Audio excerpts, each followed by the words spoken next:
நுழைவாயில்ல 10 ரூபா டோக்கன் வாங்கிட்டு தான் உள்ள வர மாதிரி இருக்கு. உள்ள வந்தோன்னே வழித்தடம் இப்படிதான் இருக்கு. நார்மலா உள்ள கொஞ்ச தூரம் வந்தோன்னே ஒரு விநாயகர் கோயில் இருக்கு. இந்த விநாயகர் பேரு ஆசீர்வாத விநாயகர்.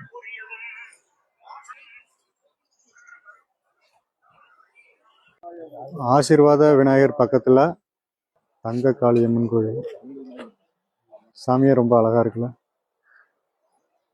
சிவாய நம சிவாய நம ஓம் நமச்சிவாய ஓம் நமச்சிவாய. சின்ன ஒரு ஃபால்ஸ் மாதிரி போயிட்டு இருக்கு ஒரு பாறை மேல. இந்த கோயிலுக்கு மேல போகிற பக்தர்களுக்கு பாதுகாப்பா இங்க வனப்பேச்சியம்மன் கருப்பணசாமி கோயில் இருக்கு. இந்த கோயிலை நம்ம வணங்கி தரிசனம் பண்ணிட்டு மேல போவோம். வனப்பேச்சியம்மன் கருப்பண்ணசாமி. அதுக்கு கொஞ்சம் மேல வந்தோம்னா இங்க ஒரு நாக பீடம் இருக்கு. இந்த நாக பீடத்துல வணங்கிட்டு அதுக்கு பக்கத்திலேயே 2 சித்தர்களோட ஜீவ சமாதி இருக்கு.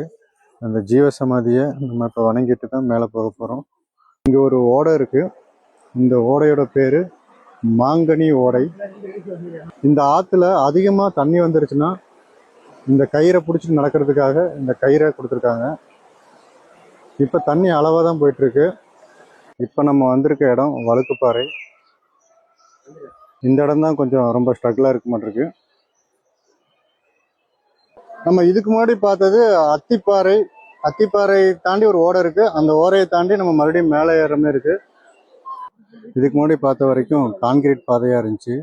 இப்ப எல்லாமே கற்கள் இருக்க பாதையா இருக்கு. ஆனா ஒண்ணு ரமேஷ், இந்த மலை ஏறும்போது மட்டும்தான் அந்த உடம்புல வேர்வையே வருது.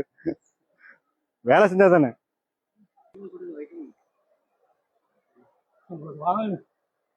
இதுதான் பசுவோட கால் தடம். இந்த மலையில நைட்டு ஸ்டே பண்ணோம் அப்படின்னோம்னா நள்ளிரவுல சித்தர்கள் நமக்கு ஏதாவது ஒரு ரூபத்துல வந்து காட்சி தருவாருங்கன்னு நம்பப்படுது. முடிஞ்சா ஒரு நாள் மலையில நைட்டு ஸ்டே பண்ணி சித்தர்களோட அருள் பெறுகிறோம். இந்த மாதிரி மலைப்பகுதியில ஒரு மூலிகை வாசம், இயற்கையான காற்று, மூலிகை தண்ணீர் இதெல்லாம் குடிச்சிட்டு இந்த கிளைமேட்ல இப்படி நடக்கிறது ஒரு தனி ஃபீலா இருக்கு. இப்போ நம்ம வந்திருக்குது இரட்டை லிங்கம்.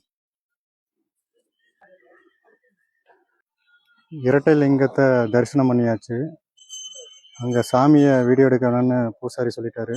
ஸோ சாமியை உங்களுக்கு காட்ட முடியல. இந்த வீடியோ எதுக்கு இப்போ பதிவு பண்ணிட்டு இருக்கோம் அப்படின்னா, இங்கே வயதுக்கு மூத்தவங்க, ரொம்ப பெரியவங்க, இங்கே வர வாய்ப்பு இல்லாத ஸ்பெஷல் சைடு அவங்களாம் வந்து இங்கே வர முடியாது. அவங்க இந்த மலையேறின ஒரு எக்ஸ்பீரியன்ஸ் கொடுக்கணுங்கிறதுக்காகவும், முக்கியமாக எங்களுக்கு டயர்டு தெரியாமல் இருக்கிறதுக்காகவும், போர் அடிக்காமல் இருக்கிறதுக்காகவும், ஒரு மெமரிஸ்க்காகவும் இந்த வீடியோவை நாங்கள் பதிவு பண்ணி அப்லோட் பண்ணிகிட்ருக்கோம். இந்த இயற்கையாக உருவான இந்த மரத்தோட வேர் வந்து ஏதோ ஒரு உருவமாக இருக்குது. உங்களுக்கு இந்த உருவத்தை பார்த்தா என்ன தோணுது அப்படிங்கிறத கமெண்டில் சொல்லுங்கள். ஏதோ ஒரு அனிமல் மாதிரி இருக்கு. என்ன அனிமல்னு தெரியல. இந்த ஓடைக்கு பக்கத்துல ஒரு அழகான ஒரு சாமி இருக்கு. இந்த சாமியோட பேர் என்னன்னு தெரியல. உங்களை யாருக்காவது இந்த சாமியோட பேர் தெரிஞ்சா கமெண்ட்ல சொல்லுங்க. வெத்தலையாலேயே மாலை போட்டிருக்காங்க. வெத்தலை மாலை. இந்த மாதிரி நம்ம மலையில இருக்க சாமியெல்லாம் பார்க்க போறதுல என்ன யூஸ் இருக்கு அப்படின்னா, நம்ம காசு கொடுத்து டாக்டர்கிட்ட போய் நம்ம பாடியை செக் பண்ண தேவையில்லை. இந்த மாதிரி மலை ஏறினாவே நம்ம பாடி என்ன கண்டிஷன்ல இருக்கு, என்ஜின்லாம் ஸ்பார் பேட்ஸ்லாம் கரெக்டாக வேலை செய்யுதா அப்படிங்கிறத நம்ம இந்த மலை ஏறியை நம்ம செக் பண்ணிக்கலாம். அதுக்காகவாது எல்லாரும் இந்த மாரி மலையில் இருக்க சாமியை இந்த இயற்கையோடு கலந்து, இயற்கையோடு ஒன்றி இந்த மாரி மலையில் இருக்க சாமியில தரிசனம் பண்ணுங்க. இந்த மாதிரி மலை மேலே இருக்க கோயிலில் என்ன ஸ்பெஷல் அப்படின்னா, இது வந்து மனிதனால் உருவாக்கப்பட்ட சாமி இல்லை, அதுவாக சுயம்புவாக உருவான கோயில்.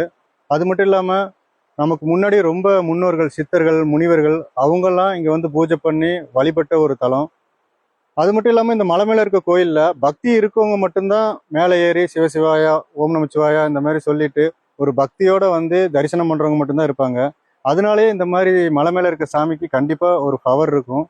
முக்கியமா இந்த மலை மேல இருக்க கோயில்ல கார்ப்பரேட் இல்லை, கார்ப்பரேட்டு காசுக்காக இந்த மாதிரி எதுவுமே இங்க இல்லாதனால கண்டிப்பா இது ஒரு ஆன்மீக பூமின்னு நம்ம சொல்லலாம். சதுரகிரி மலை. இங்க ஒரு அழகான பாறை இருக்கு. அந்த பாறை கீழே எல்லாம் குளிக்கிறாங்க. செமையா ஒரு சின்ன ஃபால்ஸ் இருக்கு, அழகா இருக்கு. அந்த ஃபால்ஸ் கொஞ்சம் மேலே வந்தோம்னா லாவடி கருப்பண்ணசாமி. இந்த தண்ணி பாருங்களேன் எவ்வளோ தெளிவாக இருக்குன்னு. ஃபைனலி நம்ம சுந்தர மகாலிங்கம் கோயிலுக்கு வந்துட்டோம். சுந்தர மகாலிங்கம், இந்த சைடு சந்தன மகாலிங்கம், ரெண்டு சுவாமிகள் இருக்காங்க. இப்போ நம்ம முதல்ல சுந்தர மகாலிங்க சுவாமிகள் ஆலயத்துக்கு நம்ம போயிட்டு இருக்கோம். சுந்தரமூர்த்தி சுவாமி சன்னதி தரிசனம் பண்ணிட்டு சுந்தர மகாலிங்க சுவாமி கோயில் பார்க்க போகிறோம். இங்கே ஸ்டெப்பெல்லாம் நீட்டாக இருக்கு. சுந்தர மகாலிங்க சுவாமி, சுந்தர மகாலிங்கம், சுந்தர மகாலிங்கம் சுவாமி. ஓம் நமச்சிவாய, ஓம் நமச்சிவாய. எந்நாட்டுடைய சிவனே போற்று, எந்நாட்டுடைய இறைவா போற்று. ஓம் நம. சுந்தர மகாலிங்க சுவாமிகளை தரிசனம் பண்ணியாச்சு. அடுத்ததா நம்ம சந்தன மகாலிங்க சுவாமிகளை தரிசனம் பண்ண போயிட்டு இருக்கோம். சந்தன மகாலிங்கம் சன்னதிக்கு வந்தாச்சு. இதோட முகப்பு இப்படிதான் இருக்கு. சந்தன மகாதேவி, சந்தன மகாலிங்கம் சும்மா ஃபால்ஸ் பக்கத்துல சும்மா அருமையான இடத்துல இருக்கு. சும்மா அமைதியா பார்க்கவே ரொம்ப அழகா இருக்கு. சந்தன முருகனை தரிசிச்சுட்டேன். இந்த ஃபால்ஸ் பாருங்க சூப்பரா இருக்குது. அது பக்கத்திலேயே சந்தன மகாதேவி.